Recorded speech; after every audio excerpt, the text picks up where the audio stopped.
They fled. They denied.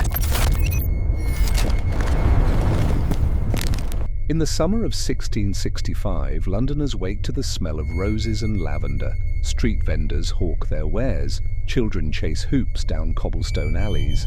They have no idea that within 6 months, 1 in 4 of them will be dead, their bodies stacked like cordwood in mass graves. Can you imagine looking into your neighbour's eyes today, knowing that by winter they'll be rotting in a plague pit? Was this the apocalypse, or just a preview? To understand the devastation that followed, we must first understand the height from which humanity fell.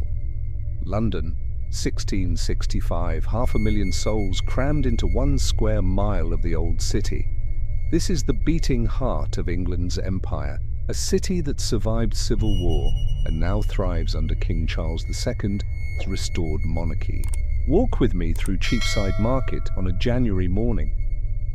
The air reeks of horse manure mixed with fresh baked bread. Silk merchants from Italy argue prices with wool traders. The clash of hammers from blacksmith shops creates an industrial symphony. St. Paul's Cathedral, the old medieval one before the fire, looms above the timber frame houses that lean so far over the streets their upper floors nearly kiss. The Thames is a highway of commerce. 200 ships dock daily, unloading sugar from Barbados, tobacco from Virginia, spices from the East Indies. In the coffee houses of Exchange Alley, men broker deals worth thousands of pounds. Samuel Pepys, a naval administrator with an eye for detail, records it all in his secret diary, written in shorthand. Social hierarchy is rigid as steel. Aristocrats in their Whitehall mansions, merchants in their Cheapside townhouses, craftsmen in their workshops, and at the bottom, the labourers, the servants, the beggars who sleep in doorways. But this prosperity was a double-edged sword. The same trade ships that brought wealth were about to deliver death. The same crowded streets that enabled commerce were about to become transmission vectors for annihilation. The origin of the apocalypse lay for 1,500 miles from London's city walls in the rat-infested ports of Amsterdam. The bacterium Yersinia pestis doesn't care about borders. It lives in the guts of fleas, which live in the fur of rats, which live in the holds of merchant ships. In late 1664, Dutch ports report strange deaths. The plague, dormant in Europe since the Black Death of the 14th century, has returned. Victims develop egg-sized swellings in their necks, armpits, groins. These buboes turn black. Then the victim bleeds internally, coughing blood. Death follows in 2 to 7 days. Amsterdam tries to contain it. They fail.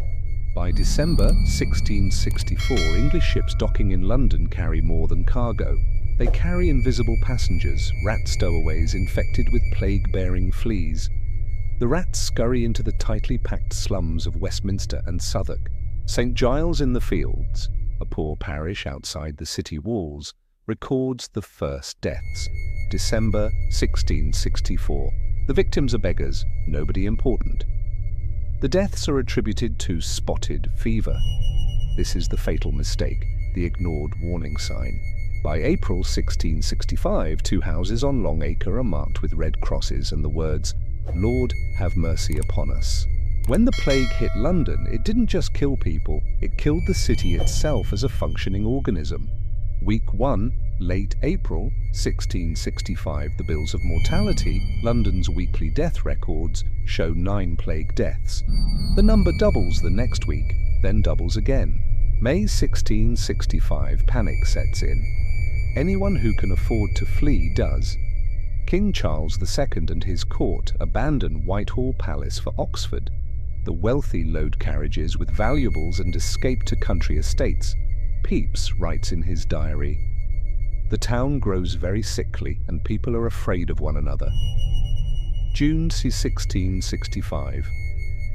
The plague spreads like fire through the cramped parishes. 1,000 deaths per week. Desperate measures emerge. Houses with infected residents are sealed shut with the families inside, healthy and sick together. guards posted outside to prevent escape, taverns ordered to close by 9 p.m. Fires burned on every street corner. Smoke was believed to purify the air, but nothing works. July 1665, the city transforms into a charnel house. Samuel Pepys walks through empty streets and sees a man raving mad with plague sores running naked. Grass grows in the once bustling markets. The only sound is the death cart drivers ringing bells and calling, "Bring out your dead." Scapegoating begins. Puritans blame the plague on the nation's sins, particularly the debauchery of King Charles's court. Catholics are suspected of poisoning wells. Quakers are attacked for refusing to flee. The terror of the Great Plague was so great that the most sacred bonds of humanity were severed. August-September 1665, the peak, 7,000 deaths per week. But the real number is likely double. Many bodies are never recorded. Walk through London in this hell.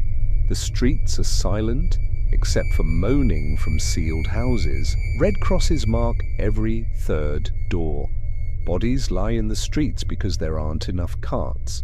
The searchers of the dead, old women paid sixpence, poke corpses with sticks to determine cause of death.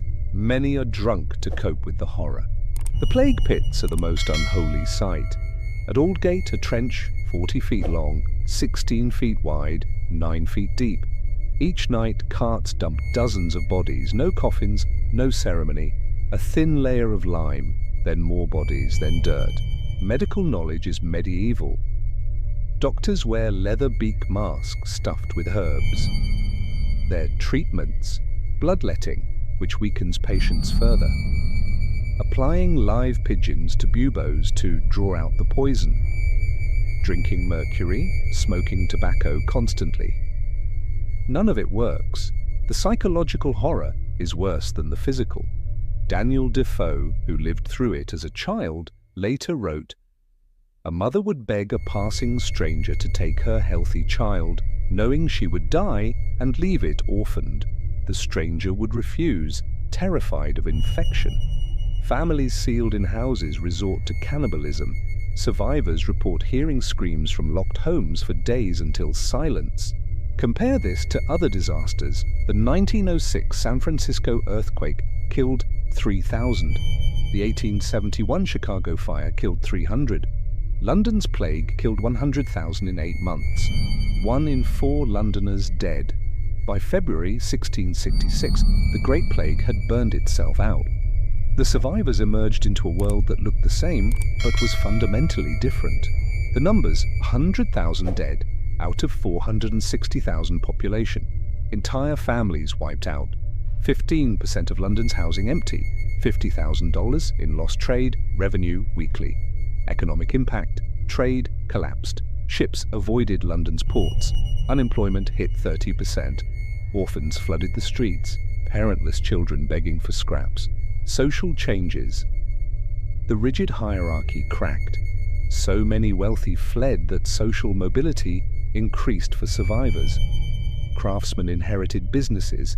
Servants claimed abandoned homes. The government finally invested in public health. Bills of mortality became more accurate. Quarantine protocols were established. Too late, but established. The unexpected silver lining.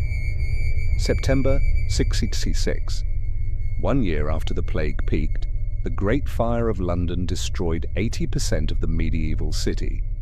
The fire burned for 4 days, killing only 6 people, but demolishing 13,000 houses. The fire finished what the plague started. It sterilized the city. The filthy, rat-infested medieval slums burned. When London was rebuilt, it had wider streets, brick construction, and better sanitation.